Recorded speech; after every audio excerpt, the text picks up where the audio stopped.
Break के बाद एक बार फिर से रुक करेंगे न्यूज बुलेटिन की ओर, जिसमें बात करेंगे जौनपुर की, जहां Sir Syed Ahmad inter college में एम्पावरिंग यूथ प्रशिक्षण कार्यक्रम आयोजित किया गया। देखिए इसकी झलकियां। जेसीआई शाहगंज सिटी की जूनियर जेसी विंग ने गुरुवार को Sir Syed Ahmad inter college Sabarhad में एम्पावरिंग यूथ प्रशिक्षण कार्यक्रम आयोजित किया, जिसमें विद्यार्थियों को तनाव प्रबंधन के तरीकों से अवगत कराया गया। प्रशिक्षक रविकांत जायसवाल ने विद्यार्थियों को तनाव के कारण उससे बचने की सावधानियां और समाधान के बारे में जानकारी दी। जूनियर जेसी चेयरमैन रौनक मोदनवाल ने कहा कि ये कार्यक्रम विद्यार्थियों को तनाव मुक्त रहते हुए बेहतर पढ़ाई करने का अवसर देता है। कार्यक्रम में विद्यार्थियों ने फीडबैक सत्र के दौरान इसे उपयोगी बताया। मुख्य अतिथि जोन ट्रेनर रविकांत जायसवाल और विशिष्ट अतिथि कॉलेज के प्रधानाचार्य शाहिद नईम ने आयोजन की सराहना भी की। कार्यक्रम का संचालन जेसी वीरेंद्र जायसवाल ने किया और संयोजक दुर्गेश चौरसिया ने आभार व्यक्त किया। इस मौके पर जेसीआई के कई सदस्य मौजूद रहे। गुरुजनों को धन्यवाद दूंगा जिन्होंने जेसीआई संस्था को ये अवसर दिया, और सबसे मुख्य बात ये है कि जेसीआई इस तरीके के ट्रेनिंग आयोजित करती है आपके लिए, जो हमारे देश के भविष्य हैं, जो आप युवा हैं। एम्पावरिंग यूथ, इसका टॉपिक है एम्पावरिंग यूथ। यूथ को एम्पावर करना, यूथ को ट्रेंड करना, जिससे कि समाज में वो कुछ आगे बढ़ सके, समाज में कुछ सकारात्मक तरीके से काम कर सके और अपनी 100% जो एफर्ट है उससे समाज को एक नई दिशा और नई दशा दे सके। क्योंकि यूथ अगर तैयार रहेगा, समाज का युवा अगर जानकार रहेगा, तो समाज में सबको एक साथ लेकर के चलेगा। इसी के रिगार्डिंग आज स्ट्रेस मैनेजमेंट की ट्रेनिंग थी।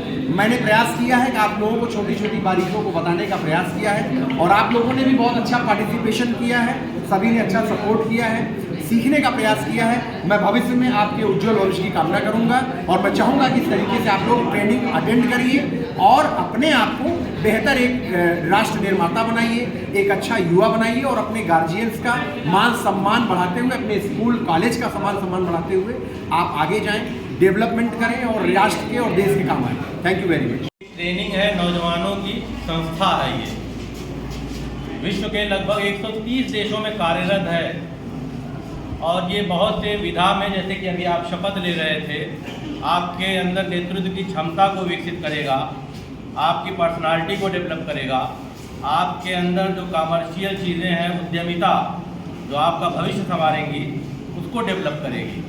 तो उसी के संबंध में तमाम ट्रेनिंगें जेसीआई कराती है, और उस जेसीआई ट्रेनिंग के लिए ये रविकांत जी बहुत सीनियर जेसीआई मेंबर हैं, शाहगंज सिटी के अध्यक्ष भी रह चुके हैं, जोन में भी विभिन्न पदों पर रह चुके हैं, और भी तमाम संस्थाओं से जुड़े हुए हैं। लायंस वगैरह का नाम सुना होगा आपने, उनसे भी जुड़े हुए हैं। शाहगंज के बड़े उद्यमी हैं, आपने रामानंद पेंट स्टोर का नाम सुना होगा, तो इन्हीं का है। तो ये आपको ट्रेनिंग देने के लिए आए हुए हैं। जोन डायरेक्टर बैठे हुए हैं निर्भय जायसवाल जी, ये भी इस विद्यालय के छात्र रह चुके हैं। वीरेंद्र जी जो संचालन कर रहे थे, संस्था के सचिव हुआ करते थे जब हम जेसीआई शाहगंज संस्कार के अध्यक्ष थे, उस ज़माने में ये सचिव हुआ करते थे। ये सारे साथी हैं आपके, और आपको स्ट्रेस मैनेजमेंट की ट्रेनिंग देंगे। स्ट्रेस आज के जीवन में सबके अंदर है, तुरंत तनाव हो जाता है, माता पिता की बात भी बर्दाश्त नहीं कर पाते, अध्यापक तो बहुत बाद में आ रहा है आपका। तो आपके अंदर ये स्ट्रेस कैसे ठीक होगा, इस स्ट्रेस को मैनेज कैसे करेंगे। आपको तमाम एग्ज़ाम देना होता है, एग्ज़ाम के दौरान आपको ट्रेनिंग कराई जाती है, उस संबंध में बाहर से ट्रेनर बुलाए जाते हैं। जौनपुर से सीनियर संवाददाता दिवाकर मिश्रा के साथ दीपक सिंह की रिपोर्ट। आगे बात करेंगे जोधपुर की, जहां आर्यवीर दल के सदस्यों ने कलेक्टर के माध्यम से राष्ट्रपति को ज्ञापन सौंपा। ज्ञापन में क्या कुछ कहा गया, इस रिपोर्ट में देखिए। जोधपुर में आर्यवीर दल राजस्थान के अध्यक्ष भंवरलाल आर्य ने बताया कि कश्मीर में पहलगाम में आतंकवादियों द्वारा आम नागरिक सैलानी की हत्या के विरोध में जोधपुर कलेक्टर के माध्यम से राष्ट्रपति को ज्ञापन सौंपा गया। इस ज्ञापन में आतंकवादियों की कड़ी निंदा करते हुए उनकी जल्द गिरफ्तारी और सार्वजनिक रूप से फांसी की सजा की मांग की गई है। आर्यवीर दल और आर्य समाज जोधपुर ने नई सड़कों पर आतंकवाद का पुतला जलाया और आतंकवाद मुर्दाबाद जैसे कई नारे लगाए। आर्य प्रतिनिधि सभा राजस्थान के उप प्रधान नारायण सिंह आर्य ने कहा कि आतंकवादियों का उद्देश्य देश में सांप्रदायिक हिंसा फैलाना है, और ये सरकार का दायित्व है कि ये देशवासियों को सुरक्षा प्रदान करे। यहाँ जोधपुर कलेक्टर के माध्यम से जो 22 तारीख को पहलगाम में उग्रवादियों द्वारा देश के पर्यटकों पे और देश के नागरिकों पे जो हमला हुआ है, जिसमें 28 हमारे देश के नागरिक मारे गए, उनको सही न्याय दिलाने के लिए और उग्रवादियों को सख्त से सख्त सजा दिलाने के लिए हमने कलेक्टर के माध्यम से आर्य विद्यालय राजस्थान, आर्य विद्यालय जोधपुर और आर्य समाज के द्वारा एक कलेक्टर जी को ज्ञापन दिया है और राष्ट्रपति महोदय से मांग की है कि इनको उग्रवादियों को सख्त से सख्त सजा दी जाए। जिस प्रकार से देश का माहौल खराब कर रहे हैं और जिस प्रकार उन्होंने देश के पर्यटकों से नाम पूछकर और जाति पूछकर जो हमला किया है और जो गोली मारी है, बहुत निंदनीय है। हम पूरे देश के लोग, हम पूरे युवा लोग और पूरे आर्य समाज और आर्य विद्यालय के लोग इसकी कड़ी निंदा करते हैं। जोधपुर से सी न्यूज संवाददाता आनंद की रिपोर्ट। अगली खबर भी जोधपुर से है, जहां राजस्थान हाईकोर्ट एडवोकेट्स एसोसिएशन ने जम्मू कश्मीर के पहलगाम में हुए आतंकवादी हमले में जान गंवाने वाले पर्यटकों की आत्मा की शांति के लिए श्रद्धांजलि सभा आयोजित की गई। देखिए ये report. Rajasthan high court advocates association ने जम्मू कश्मीर के पहलगाम में हुए आतंकवादी हमले में जान गंवाने वाले पर्यटकों की आत्मा की शांति के लिए श्रद्धांजलि सभा आयोजित की। ये सभा उच्च न्यायालय भवन के डोम क्षेत्र और हेरिटेज परिसर में आयोजित की गई, जिसमें हजारों अधिवक्ता और आमजन उपस्थित हुए। एसोसिएशन ने इस कायरतापूर्ण हमले की कड़ी निंदा की और पाकिस्तान द्वारा समर्थित आतंकवादी संगठनों के खिलाफ कठोर कार्रवाई की मांग की है और अधिवक्ताओं ने काली पट्टी बांधकर न्यायिक कार्यों में भाग लिया और अपना विरोध प्रकट किया। कोर्ट एडवोकेट्स एसोसिएशन जोधपुर के तत्वाधान में अभी हाल ही में 22 अप्रैल 2025 को कश्मीर के पहलगाम में हुए आतंकी हमले के विरोध स्वरूप राजस्थान हाईकोर्ट एवं अधीनस्थ न्यायालयों में सभी अधिवक्ताओं ने काली पट्टी धारण कर न्यायिक कार्यों में भाग लिया और उसके बाद में इस आतंकी हमले में जान गंवाने वाले भारतीय और जो पर्यटक लोग थे, उन सभी की आत्माओं को शांति प्रदान करने के लिए एक श्रद्धांजलि सभा का आयोजन रखा गया, जिसके अंदर सभी सैकड़ों अधिवक्ताओं ने पुष्प अर्पित कर दिवंगत आत्माओं को श्रद्धांजलि अर्पित की और उसके बाद में 2 मिनट का मौन धारण कर दिवंगत आत्माओं की शांति के लिए प्रार्थना की।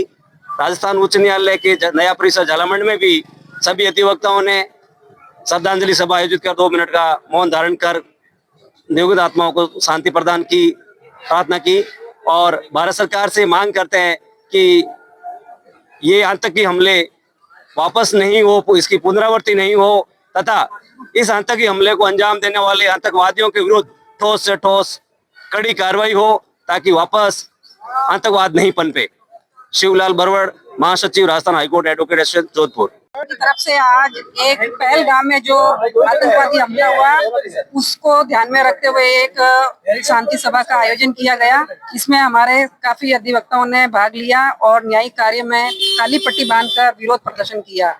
जो भी आतंकवादी है उनके अंदर इतना खौफ पैदा कर लेना चाहिए कि अगर हम ऐसा कार्य करेंगे तो हमें कड़ी से कड़ी सजा मिलेगी। जहाँ तक हो सके उनको फांसी की सजा देनी चाहिए, तभी इसका अंत हो सकता है। मैं कांता राजपुरोहित, राजस्थान हाईकोर्ट एडवोकेट एसोसिएशन की लाइब्रेरी सेक्रेटरी।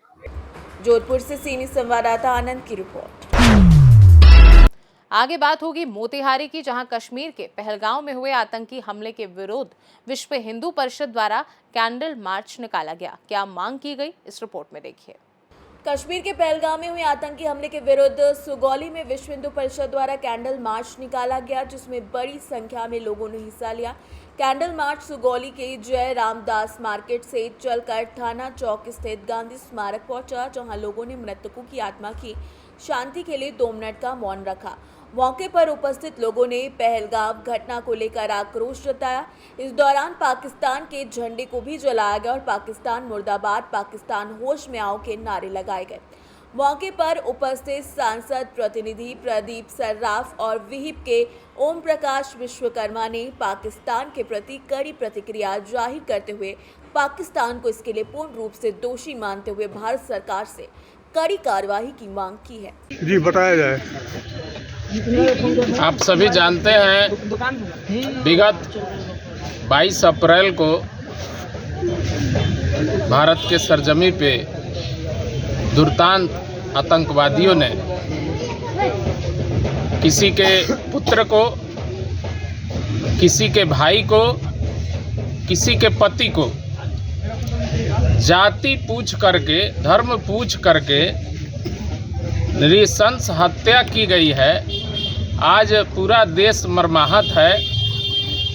उसी कड़ी में आज सुगौली नगर में ओम प्रकाश शर्मा जी के नेतृत्व में हम सभी यह सुगौली की ऐतिहासिक धरती से अपने देश के नेतृत्व, शीर्ष नेतृत्व को यह अवगत करा रहे हैं और गलत मंसूबे जो पाल रखे हैं देश के गद्दार जो हैं, जो यह घटना घटित हुई है, पूरा देश आज गमगीन है। उस परिवार के साथ सुगौली के भी एक एक व्यक्ति परिवार के दुख में शामिल है और हम सभी इस सुगौली के धरती से अपने नेतृत्व को अवगत करा रहे हैं यह विरोध प्रदर्शन के माध्यम से कि आप मोदी जी आगे बढ़िए, पूरा सुगौली आपके साथ है और इस गलत मानसिकता वाले व्यक्ति को, गलत प्रशय देने वाले व्यक्ति को, संस्था को, देश को आप मटियामेट करिए। सुगौली की एक एक जनता आपके साथ है। पाकिस्तान मुर्दाबाद, पाकिस्तान होश में आओ, पाकिस्तान होश में आओ। बहुत बहुत धन्यवाद। सोशल मीडिया के माध्यम से, इलेक्ट्रिक मीडिया के माध्यम से आप लोगों ने देखा होगा, वहाँ पे जाति नहीं पूछा गया, वहाँ पे केवल धर्म के आधार पर, यहाँ तक कि पैंट खुलवा कर भी देख कर मारा गया है। इसलिए हम सब किसी से कहते हैं, हम सभी आपस में भाई भाई हैं, हम लोग बटे नहीं। भारत माता की जय, भारत माता की जय। मोतिहारी से सी न्यूज़ संवाददाता वीरेंद्र कुमार गुप्ता की रिपोर्ट। बुलेटिन के अंत में बात करेंगे उन्नाव की, जहां तेज रफ्तार वाहन ने एक युवक को टक्कर मार दी, जिसमें युवक की मौत हो गई। देखिए ये रिपोर्ट। उन्नाव में हसनगंज कोतवाली क्षेत्र अजगैन मोहन मार्ग नई सराय में रफ्तार का कहर देखने को मिला, जहां देर शाम अंकित राठौर रोड पार कर रहा था, तभी अज्ञात वाहन ने अंकित को टक्कर मार दी, जिससे मौके पर ही उसकी दर्दनाक मौत हो गई। वहीं पत्नी और 2 बच्चों का रो रो कर बुरा हाल है। बता दें कि अंकित चाट का ठेला लगाकर अपने परिवार का भरण पोषण करता था। मौके पर पहुंची हसनगंज कोतवाली पुलिस ने शव को कब्जे में लेकर पोस्टमार्टम के लिए भेज दिया है। उन्नाव से सी न्यूज़ संवाददाता पंकज राजपूत की रिपोर्ट। फिलहाल के लिए इस न्यूज़ बुलेटिन में बस इतना ही। देश दुनिया की बाकी खबरों को जानने के लिए आप देखते रहिए सी न्यूज़ भारत।